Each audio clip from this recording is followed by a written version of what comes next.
O que é ciência e pseudociência? Pessoal, essa é uma aula que eu convido você a fazer uma reflexão muito importante. Quando nós discutimos a parte de conhecimento em si, os tipos de conhecimento, o produto dele, principalmente a parte do chamado conhecimento científico, conhecimento mais racional em si, nós precisamos entender que lá nós discutimos sempre que a ciência ela é baseada nesse tipo de conhecimento, nesse conhecimento racional em si, nesse conhecimento científico. Então aqui nós temos uma estratégia para diferenciar o que é ciência do que é uma pseudociência. E aí nós precisamos fazer um diálogo aqui muito importante de separação desses nossos blocos de atenção.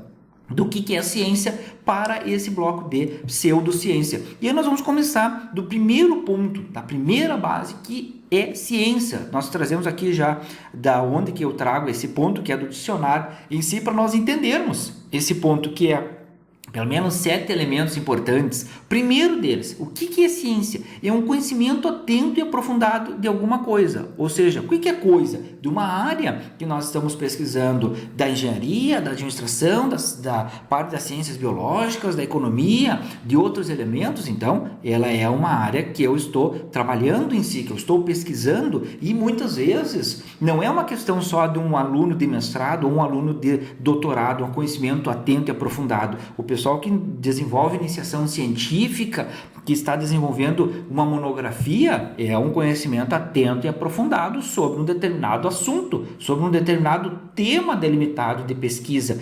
Então aqui tem esse nosso ponto. Esse aluno na parte de monografia está fazendo ciência? Sim, está fazendo ciência, porque é um conhecimento atento e aprofundado. Muitas vezes se tem, mas um aluno de graduação na escrita de uma monografia, ele não faz ciência. Claro que ele faz, porque conhecimento atento e aprofundado. Então já está aqui colocado esse elemento. Um segundo ponto, um processo racional usado pelo homem para se relacionar com a natureza e assim obter resultados que lhes sejam úteis, ou seja, tudo que você faz na monografia, numa dissertação, numa tese, ele tem que ser útil para alguém. Pode ser útil para o aluno, pode ser útil para o orientador, pode ser útil para a área de conhecimento em si. Ele tem que ser útil, ele tem que trazer algum resultado em si. Eu não vou pesquisar algo que é inútil. Por quê? Porque eu preciso ter essa estrutura, eu preciso gerar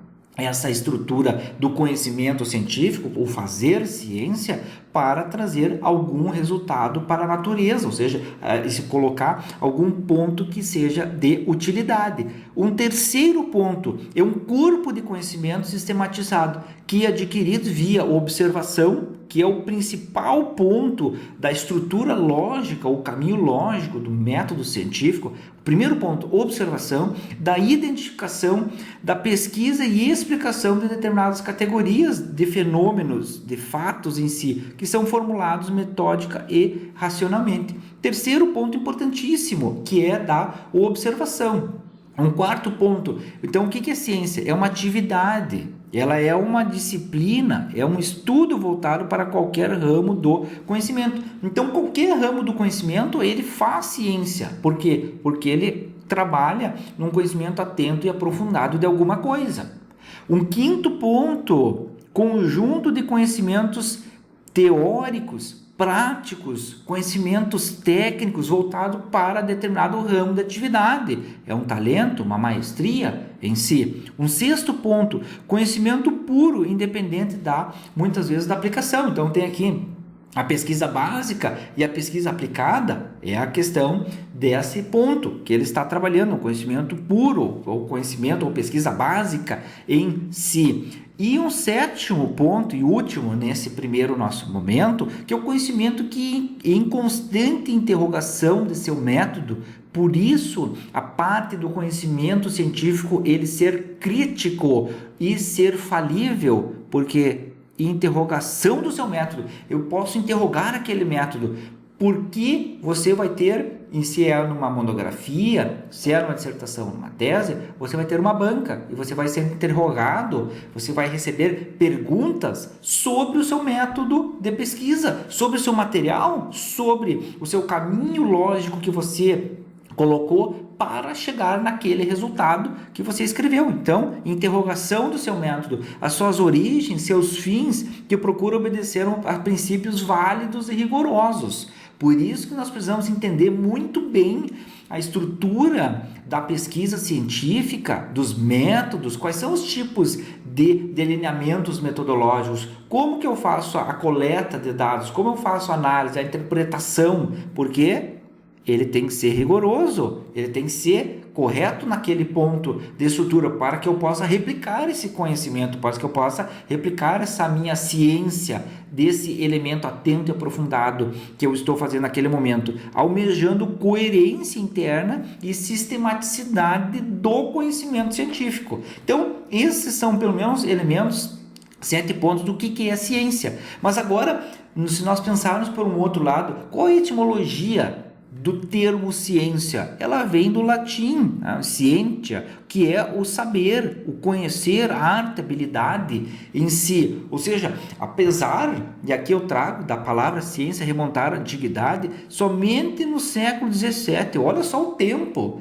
que nós levamos acumulando conhecimento, surgiu como um conhecimento racional, sistemático, experimental e verificável e também crítico aqui nessa nossa estrutura. Muito tempo para nós termos essa estrutura mais como um conhecimento racional do termo ciência. E aí vem um autor importante que eu trago aqui, que existem vários conceitos de ciência, mas eu vejo que esse aqui talvez ele traga um elemento mais completo em si, e aí eu vou apresentar aqui para você do que é ciência em si. E aí ele diz o seguinte, que a ciência ela é um conjunto de conhecimentos racionais, certos ou prováveis, obtidos metodicamente, sistematizados e verificáveis, que fazem referência a objetos de uma mesma natureza. E aí nós precisamos entender o que é cada conhecimento, ou cada bloquinho que está sendo colocado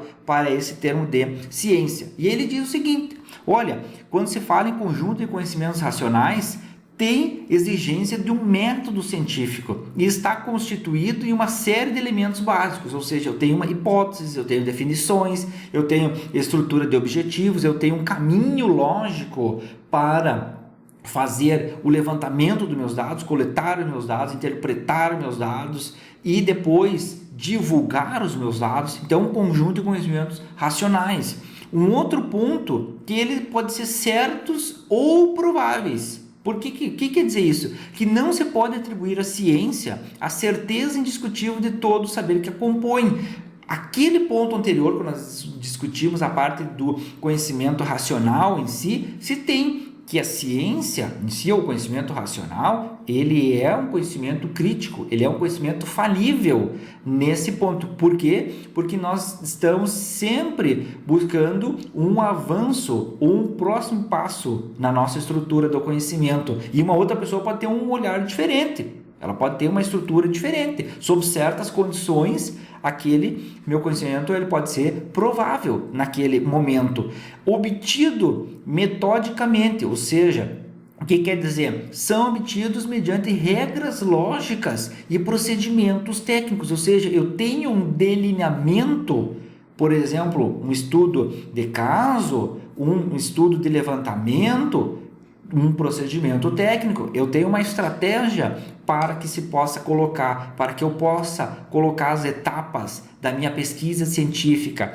sistematizados, ou seja, é um saber ordenado, é um saber lógico, é um saber constituído, baseado no sistema de ideias, de uma teoria em si, e ele também é verificável, ou seja, todo conhecimento, tudo que eu produzi, primeiro, quem vai verificar? Bom, claro, é a pessoa que está coletando aqueles dados em si. Depois, se tiver algum supervisor, algum orientador avaliando aquela estrutura, falando bem numa parte mais acadêmica em si, depois, se for o caso, uma banca avaliadora, revisores, numa questão de publicação posterior no artigo, e isso é o verificável. Então, esse mundo acadêmico, esse mundo científico, ele vai verificar aquilo que você fez. as afirmações necessitam ser comprovadas pela observação em si. E, por fim, os objetos de uma mesma natureza, ou seja, o conteúdo, que faz referência ao conteúdo de uma mesma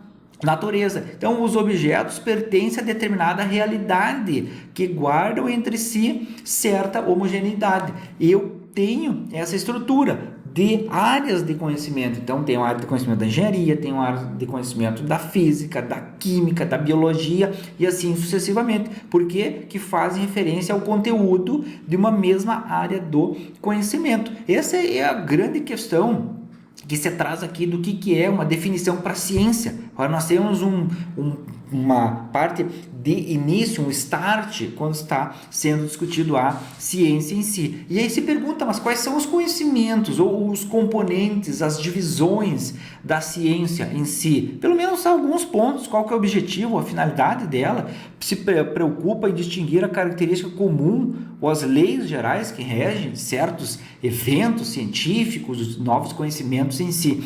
Qual que é a função? Nós estamos muitas vezes pensando na questão da ciência. Aperfeiçoamento. Eu estou buscando sempre uma evolução, estou buscando sempre um novo termo, estou buscando sempre uma nova descoberta em si, por meio do crescente acervo de conhecimentos, que é da experiência em si. Eu vou acumulando conhecimentos e aquele conhecimento vai gerando uma experiência científica. E qual é o conteúdo ou objeto?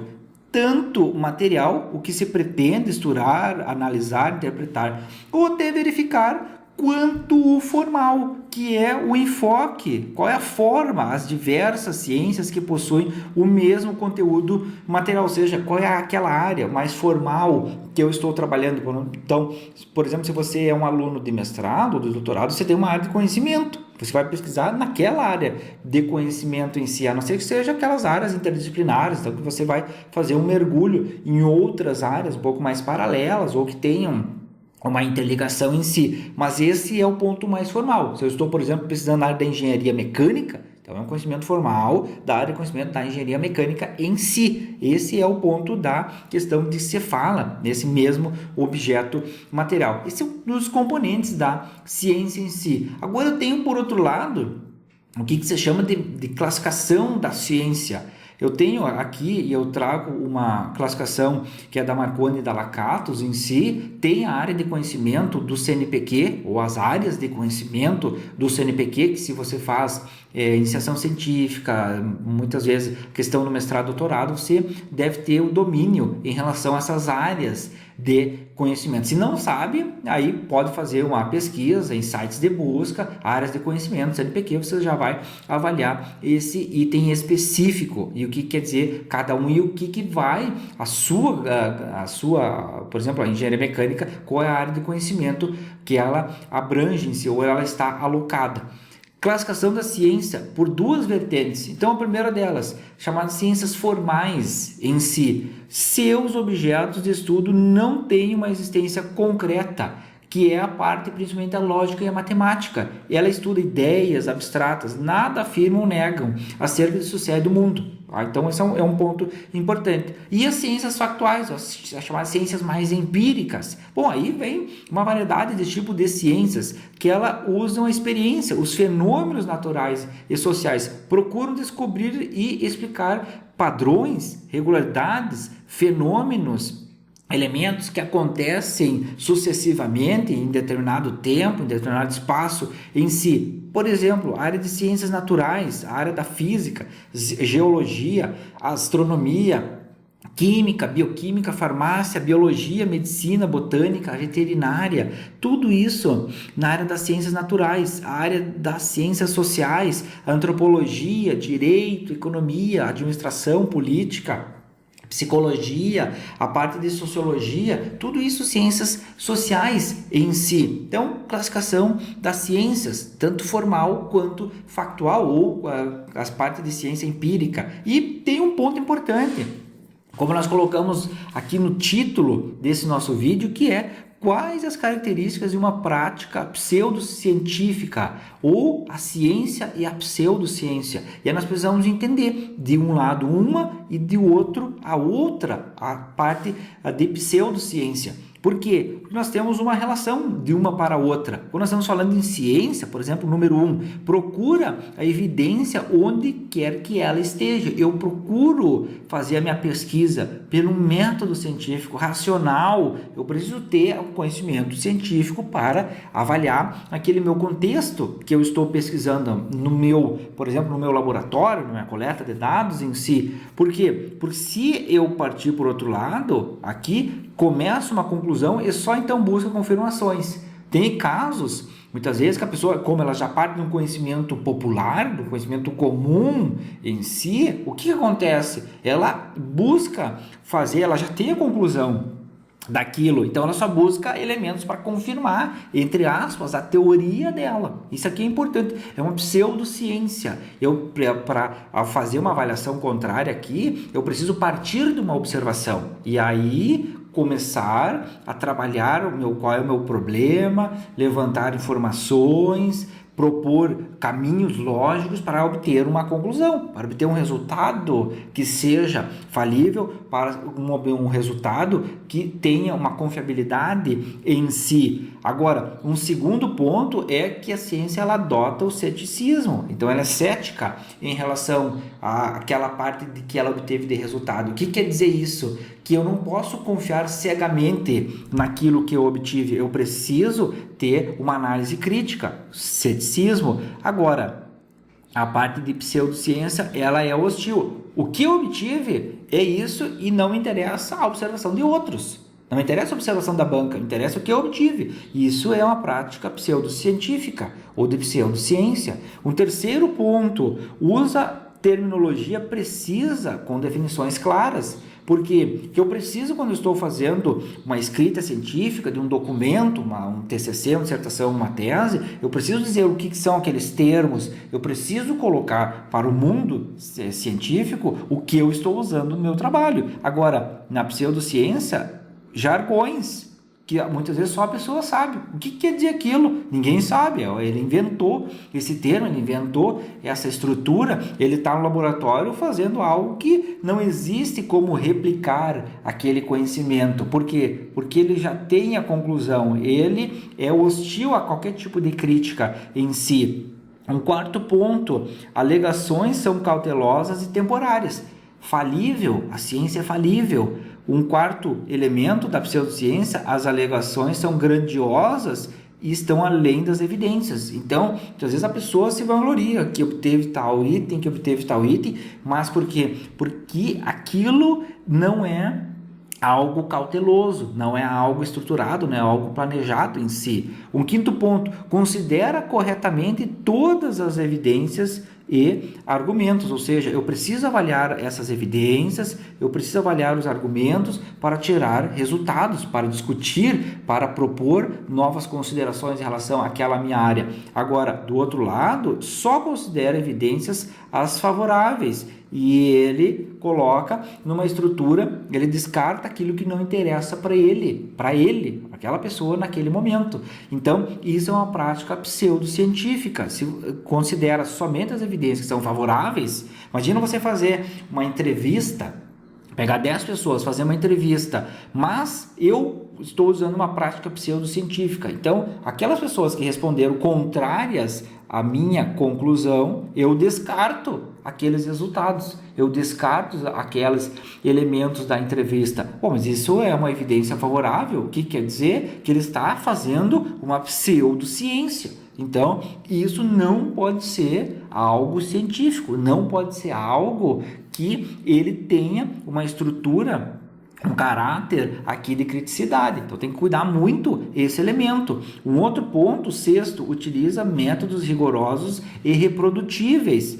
E a pseudociência, métodos falhos e não reprodutíveis, são métodos que eu não consigo contestar, são métodos que eu não consigo colocar em dogma. Por quê? Porque quando eu estou fazendo ciência, aquilo já foi proposto, aquilo já foi estruturado. Por exemplo, um delineamento, um estudo de caso. Então eu tenho, é um método rigoroso, está lá colocado, publicado, várias pessoas já alimentaram aquela estrutura. Agora, do lado da pseudociência, bom, é um método falho. Ele está fazendo coisas que a ciência muitas vezes não se conhece. Não se sabe de onde que ele está misturando esses elementos. Então tem que cuidar esse ponto. 7º ponto, o cientista em si, ele trabalha com um conjunto, com pares e com a comunidade científica. O pseudo-cientista, eles são dissidentes, trabalho solitário, muitas vezes isolamento. Por quê? Porque eles não aceitam críticas, eles não aceitam outras pessoas no mundo. 8º ponto, considera cuidadosamente a lógica científica e usa a lógica inválida inconsistentemente.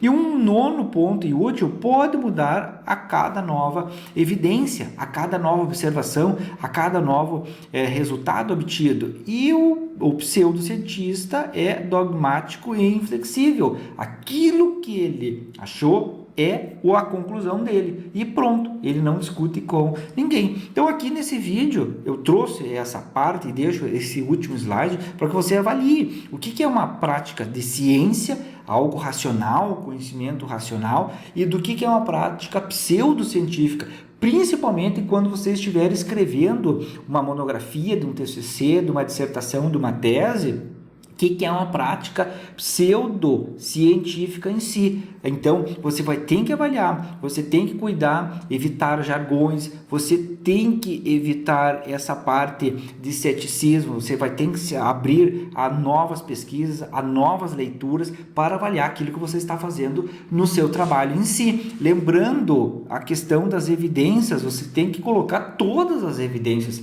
que você obteve na sua estrutura. Isso é muito importante para que outros pesquisadores avaliem aquilo que você está fazendo. Você tem que cuidar também a parte dos métodos, ou do material e métodos em si, tem que usar metodologias adequadas, coerentes para aquele seu caso específico. Então, não adianta colocar algo que você, muitas vezes, que você vê muitas vezes montado em TCCs, principalmente na graduação, que o aluno ele vai colocando um suposto passo a passo, um suposto conjunto de etapas que ele vai criando em si. Ele não sabe o que vai fazer no laboratório, ele vai fazendo algumas questões, alguns testes aleatórios e depois ele vai escrevendo. Não, eu preciso avaliar. Se é uma pesquisa experimental, então tem uma metodologia, um delineamento para a pesquisa experimental em si. Eu preciso usar aquilo que já foi testado por outros pesquisadores em si. E aí que vem a questão da reprodutibilidade.